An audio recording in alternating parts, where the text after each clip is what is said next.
Hi dancers, Jess here. Welcome back to the Whole Dancer YouTube channel. I'm thrilled that you're tuning in once more. If you're new to the channel, please be sure to subscribe. Every week you'll get a new video on something in the area of dancer health, wellness, balance, all that good stuff.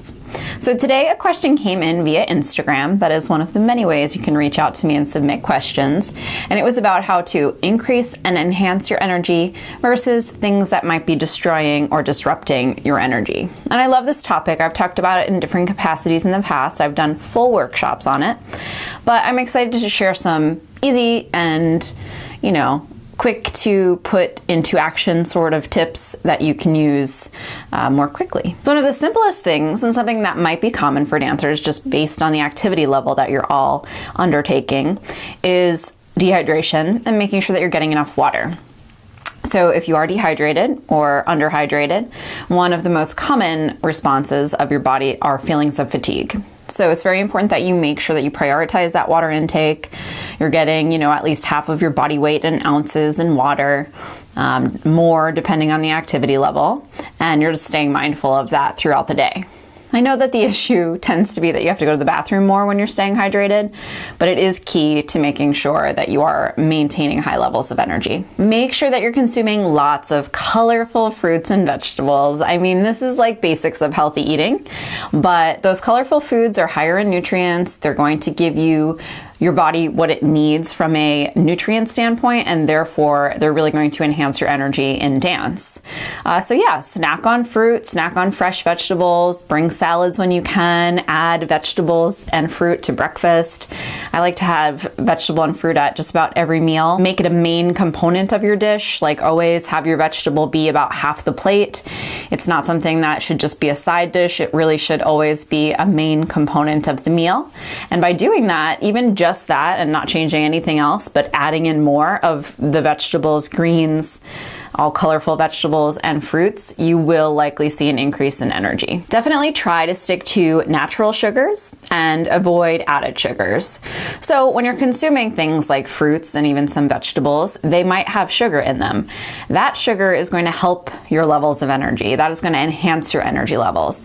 Whereas if you're eating foods that are containing high levels of processed sugars, regular old cane sugar or corn syrup or things like that, those sugars, on the other hand, will lead to that quick spike and then that quick fall and drop in energy. And we want to really work towards the more sustained energy and finding those lasting sources that are going to help you to, get through a full rehearsal without crashing and get through full class without feeling exhausted before Grand Allegro, that sort of thing. If you want to really get a little more deeply into what foods specifically are going to help to enhance your energy, you might consider looking at the glycemic index. And that has to do with the effect that the food has on your blood sugar and just kind of how your body processes it and what's necessary for your body to process it.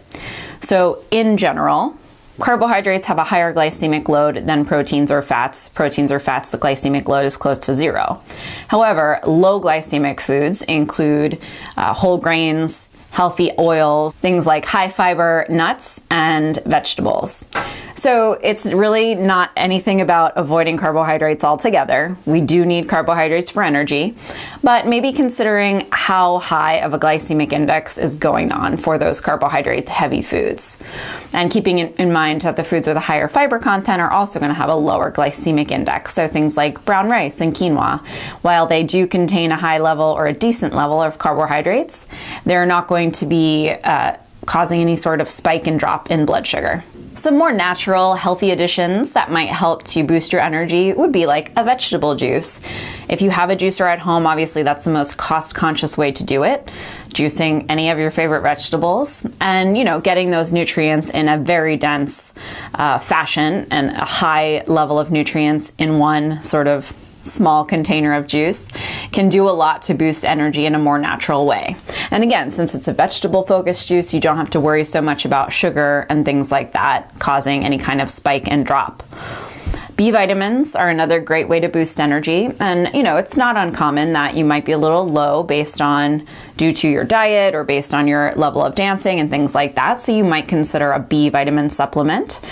or, using something like nutritional yeast in your food that's going to give you some natural sources of B vitamins without taking an actual supplement. And that also then will add some flavor to your food as well. And then herbal teas can also cause a little boost in energy. And some of that might be a placebo. For me, I always find peppermint tea to be pretty energizing.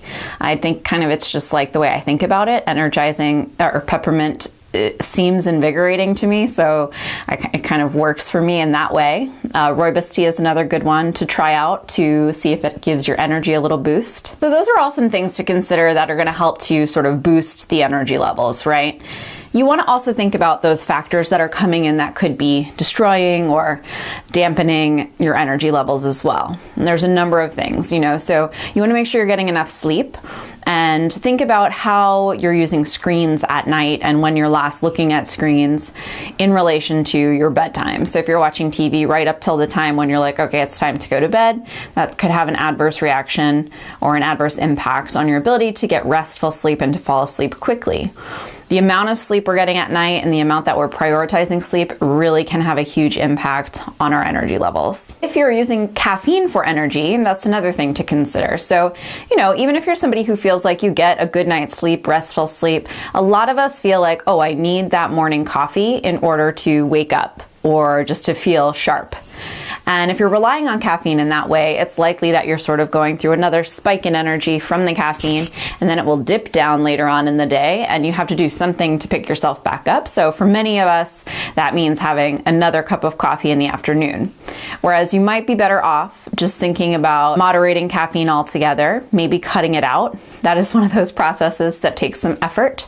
But I do think that once you do it, you might find, oh wow, when I get a good night's sleep without caffeine, I feel even better, even more energized than I thought I did when I was drinking coffee all the time.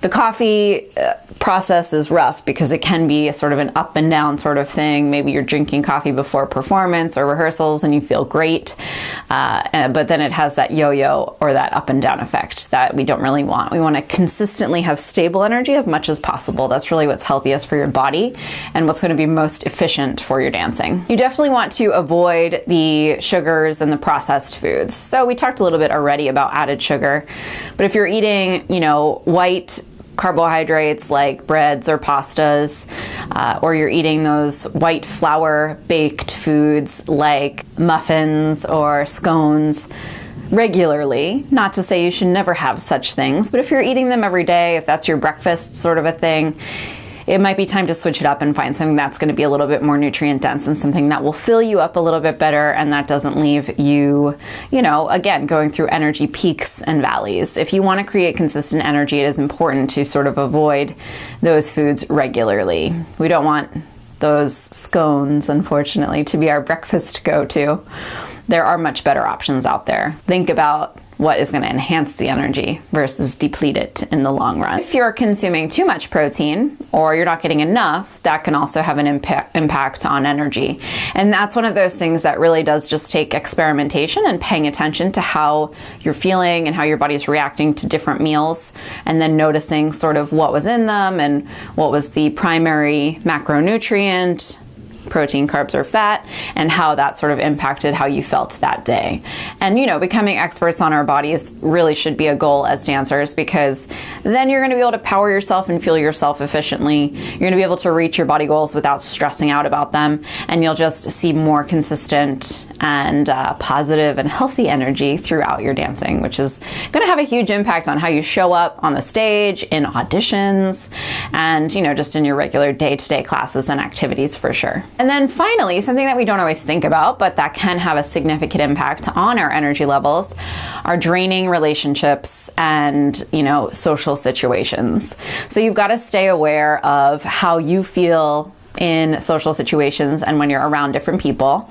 And if you have friends who, are very negative or who drag you down or who just, most of us have had that experience where you spend some time with a friend and then afterwards you just feel like drained or exhausted and you don't know why. And, usually it's because that person needed or wanted or desired or requested a large amount of your energy and, emotional output. And, maybe they needed you to kind of comfort them or coddle them or just listen to negativity. And those things can have an impact on our energy. We don't always think about that stuff because we do tend, I think, to more focus on what I'm doing for activity, what I'm doing for food and all of that. But it's very valuable to assess those relationships as well and see which ones you might need to sort of pull back on or, monitor the amount of time you spend with those people. All right, dancers, thank you so much for tuning in today. If you liked today's video, please give it a thumbs up. And don't forget to subscribe to The Whole Dancer YouTube channel. For more from The Whole Dancer, you can also check out The Whole Dancer blog or The Whole Dancer Facebook group. And be sure to sign up for the weekly email, where that's the best place to stay in touch. And I will share all of the latest stuff with you, all of the latest content, so that you're always in the loop. All right, I'll catch you next time. Thanks so much for tuning in.